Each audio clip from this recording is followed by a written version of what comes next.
right, so Thursday night Spitball, Fergus. I've got Fergus Hulbert here with me. He's filling in for Keith, who had himself a little bit of a mischief with an umbrella. I'm not even going to give context for that. You don't need to, honestly. Did he, fly away or no? Hopefully. No, well, or you want his seat. No. Hopefully he lands right back here. So we're going to do another round of Spitballs. I explained to you on the last video what we're doing. Our Spitball game was pretty weak on Tuesday. I've had practice. All right. And you're wearing the same clothes. Yeah, I chose that on purpose. Same. All right, well, I'm going to do the first Spitball, and you're going to film me. All right, where are you heading? I'm going to go over there. I always start in that direction. Just see if you can follow the Spitball. Wherever it lands. Oh, what do I say? I always land in between these bloody things. All right, well, it's above. I'm going to let you choose here. So it's above Gridlocked, and it's below. I'm going to choose one here. 51st Dates. That is a good film. 51st Dates? I personally really enjoy that film. Oh, we're going to talk about 51st Dates. Absolutely. Adam Sandler. Prime Sandler. Prime Sandler. Towards the end of his really Decent strong stuff. run, yeah. Yeah, I'd go along with that. It's sort of when he was still, I guess, theatrical, when his films got good cinema releases. Oh, so good. That Good era. concept. I mean, it's got almost like a Groundhog Day concept. Yeah. Where Drew Barrymore only remembers one day at a time. Yeah. And he has to start over with her again and fall in love with her again and then convince her to fall in love with him. Interesting premise. Great premise, yeah. It was the end of an era where the type of films he made then he couldn't make now because they were always a little bit like this whole cancel culture we're in. A lot of his stuff from back then wouldn't make the cut. That is true. Like the Rob Schneider stuff. God. He has the ability to play all kind of ethnicities, right? He plays the Chinese delivery guy in Big Daddy. He plays the Cajun guy in like Who Can Do It in so many films. And in this one, doesn't he play like a Hawaiian? I do remember that. Yes, and he's got the tan as well. And the dreadlocks. Yeah. I mean, cancel culture is all but wrecked Rob Schneider's career. It's true. I mean, it's true. He hardly had a career for the last 10 years. Although he's had some reality TV shows. Oh, I tried watching that. Oh, good lord. Yeah, no, I couldn't stand that. Couldn't stand that. The best thing I've seen him in the recent Adam Sandler stand-up comedy special, and Rob plays a little cameo part in it. Does he really? Funniest thing ever. Highly recommend it. It's Adam Sandler at peak Sandler. You have mentioned that, and I am yet to watch that. I will great. be checking that out for sure. Did you throw that or did I? That was you. All right, so it's your turn. All right. Oh, that'll soak for a bit. That's the way to do it. What way are you going? I'll go right. My right. Okay. Ooh, well, you've got a choice here. I'm going to take the remake of Girl with the Dragon Tattoo. All right, cool. I, once again, really like this film. I thought it was a very strong remake. Fincher has this air of atmosphere that he's able to create, and he brings real tension, great characters, and he does make the story of the original just as intense. That's kind of like the definition of an auteur, isn't it? When you can identify their film without actually knowing who directed. Yep. Yeah, interesting. We also mentioned this on a recent podcast because we were talking about Fincher's films. It's an unnecessary remake, but it's a good one. It really is. And it will never get the true trilogy sequel either. No. It never will. It'll stand alone in eternity. But I think they made the remake with the ambition of actually fulfilling those. Oh, they did? 3, yeah. Yeah. And instead then they went on to make The Girl in the Spider's Web? And that wasn't even, who was the Wasn't writer Sig of the book? Larsson. Yeah. Which, that one, I don't even know if it was necessary at all. It's not a very good film. Because the book alone is, a sequel to Stig Larsson's books. Yes, but obviously not written by him. So like he died before, this got published. Yeah. Interesting. But anyway, David Fincher, I think what he does well is he recreates the atmosphere of the original film. Yeah. Won't even worry about talking about the books. I just think he does recapture the film. Interestingly, he doesn't change the setting. He just changes the language. Yeah. Which is, that's fine. I do prefer the original. I think the original is a much stronger film, and I think the performances are better in the original, and I think the fact that the three films flow on so nicely makes them far superior. They're a great trilogy. Yeah. But hey, you know, I like it enough to own it, Oh, absolutely. Yeah. and I will watch it again. Hmm. But as far as David Finch is concerned, it doesn't really cut the mustard for me. Yeah. I prefer, you know, his Zodiacs and, you know, When he's creating something Yeah. wholly original, he just Yeah. is so good. And as Keith pointed out, Gone Girl is a better film, you know. Yeah. Yeah. Oh, Gone Girl was a great film. Yeah, for sure. Okay, so I am sick this week, in case you don't know, and I've already forgotten who went last. It was me. All right. Are these your sick tissues? These are my other tissues. Oh, no. All right, there you go. You want to film me? Absolutely. All right. Where you going? Right behind you, mate. All right, let me get an angle. Hold on. It's on selfie camera. Oh. Handsome view. Oh, did you hear that? Ready? Oh. Ooh. That's a satisfying sound. That's what it sounded like when I filmed them. Okay. All right. This is going off the rails. All right. This is the influence that Fergus brings to the show. Ready? Ready. All right. Ooh, this is sloppy. Oh, we're on Spaceballs. So many times have you suggested I watch this, and I still haven't. Do you know, this is fascinating because just 5 or 6 hours ago, I went to purchase the Blu-ray of Spaceballs. Did you really? I did. I never ended up doing it. How come? I just talked myself out of it. I don't know why. I should. I reckon the DVD copy would look really nice. I mean, that's an old DVD. Anyway, Spaceballs. Mel Brooks is is it his second to last film? Second to last, really? No. I'm trying to think. Maybe third to last because I think after this he made Life Sucks. I don't know that one. Is that what it's called? Life Sucks. He plays a millionaire that's paid to become a homeless bum just to experience life. So it's not his typical slapstick comedy. It's more of a dramatic comedy with a social commentary. Yeah. It's quite good. Life Stinks. That's what it's called. Life Stinks, yeah. And then, trying to think. And then after that, Dracula Dead and Loving It. So it was his third to last film. Anyway, 1988, I think Spaceballs came out. I remember seeing it at the cinemas. In terms of like comparison with Blazing Saddles, is it fourth wall breaking? Is it that sort of There's comedy? There's all kinds of fourth wall breaking. There's a film within a film. They talk about the Spaceball merchandise in the film. Rick Moranis is... Look, people watching this who've seen Spaceballs will think that this conversation will not do the film justice because they will want me to quote every line in the film. They're probably hating the fact that I haven't seen it, so... Yeah, Public Enemy #1 right now. Don't worry, I'm usually on that end of the stick. Actually, Keith is usually on that end of the stick. But Spaceballs, like you've got Michael Winslow, Rick Moranis, you've got Bill Pullman, you've got Joan Rivers playing the sort of C-3PO equivalent. Yeah. Mel Brooks playing yogurt instead of Yoda. Where to... I just don't know where to start with this one. There's so many quotes. Comb in the desert, people will know exactly what that means. The radar is jammed. I might have to watch this tonight, to be honest. Yeah, Rick Moranis plays Dark Helmet.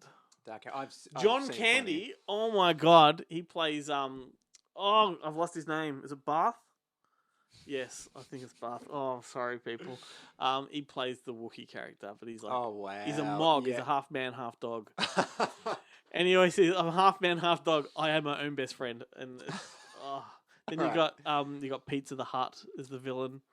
He's just this globbish pizza that's dripping. I need to watch this. You do. I need to watch this. You tonight. do. Yeah. It's look. Many would say it's Mel Brooks' last great slapstick satire comedy, but I'm a big fan of Dracula Dead and Loving It. So I would say his final film was his final piece of greatness. Yeah. But Spaceballs is pretty good. Good toss. Yes. Alrighty. So I'm filming you. All right. What direction are you going to go in, mate? I'll go behind. You know, as we're filming this, I realise I'm probably a lot sicker than what I thought. How come? I'm just feeling it. Oh, okay. Yeah, all right. I had a COVID test, I might add, last week, and I felt like I was in a David Cronenberg film. Like, are they shoving shit up here? in this long man. no And, I made the thanks. mistake. We're diverting here. I made the mistake of it was one of those drive-through ones. Mm. And I made the mistake of watching other people get done first. Oh, and the reason I did gosh. that, right, because I've heard stories. And look, can I just say, Guillermo from Screen Realm, you son of a bitch. Because Guillermo went into elaboration on the story when he had the test. And he went on his podcast and talked about it. Made it sound like the most horrific thing I've ever heard, right? Really, I think he got his test in the early days of COVID when the test was much more primitive. It was like a big fat swab this long. And he talked about prodding areas of his brain that he didn't know existed and all this kind of stuff, right? As in he could feel it. He made it prodding sound like he's a mummy from Egypt where they're pulling the brain out. Anyway, so I had that in my mind. Thanks, mate. And I'm rocking up, terrified. The anticipation was what killed me. And I'm in this line of cars and I'm watching people get done.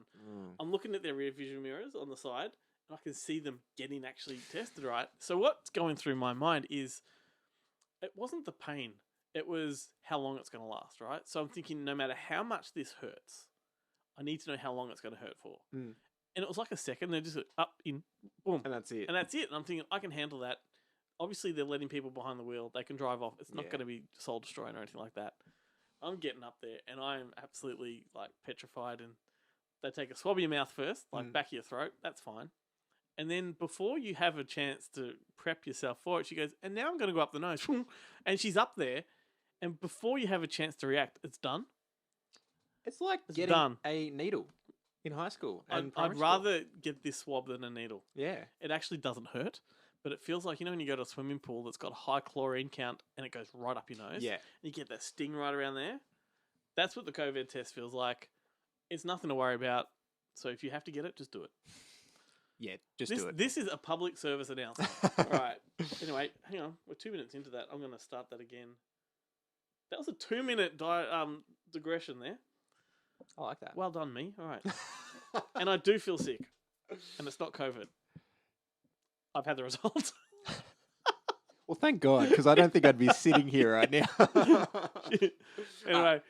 where are you going? Behind. All right.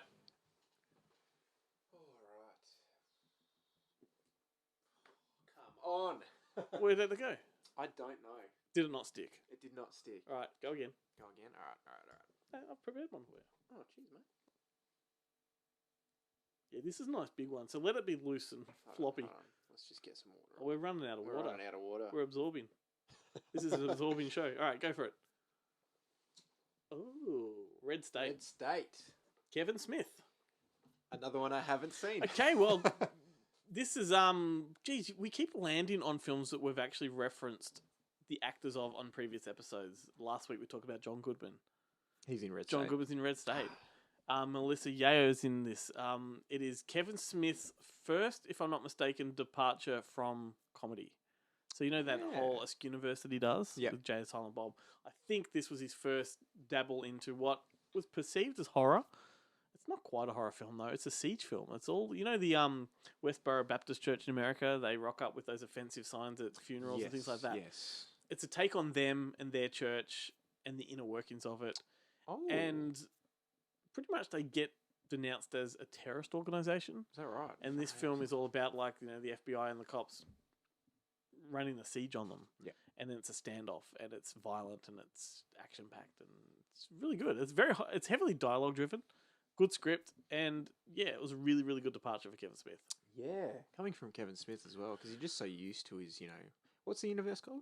The Askewniverse. Askewniverse. Yeah. That's so good. Yeah, because his production company's called A View Askew. Yeah, of course. Yeah, I got to give that a shot. 'Cause Yeah.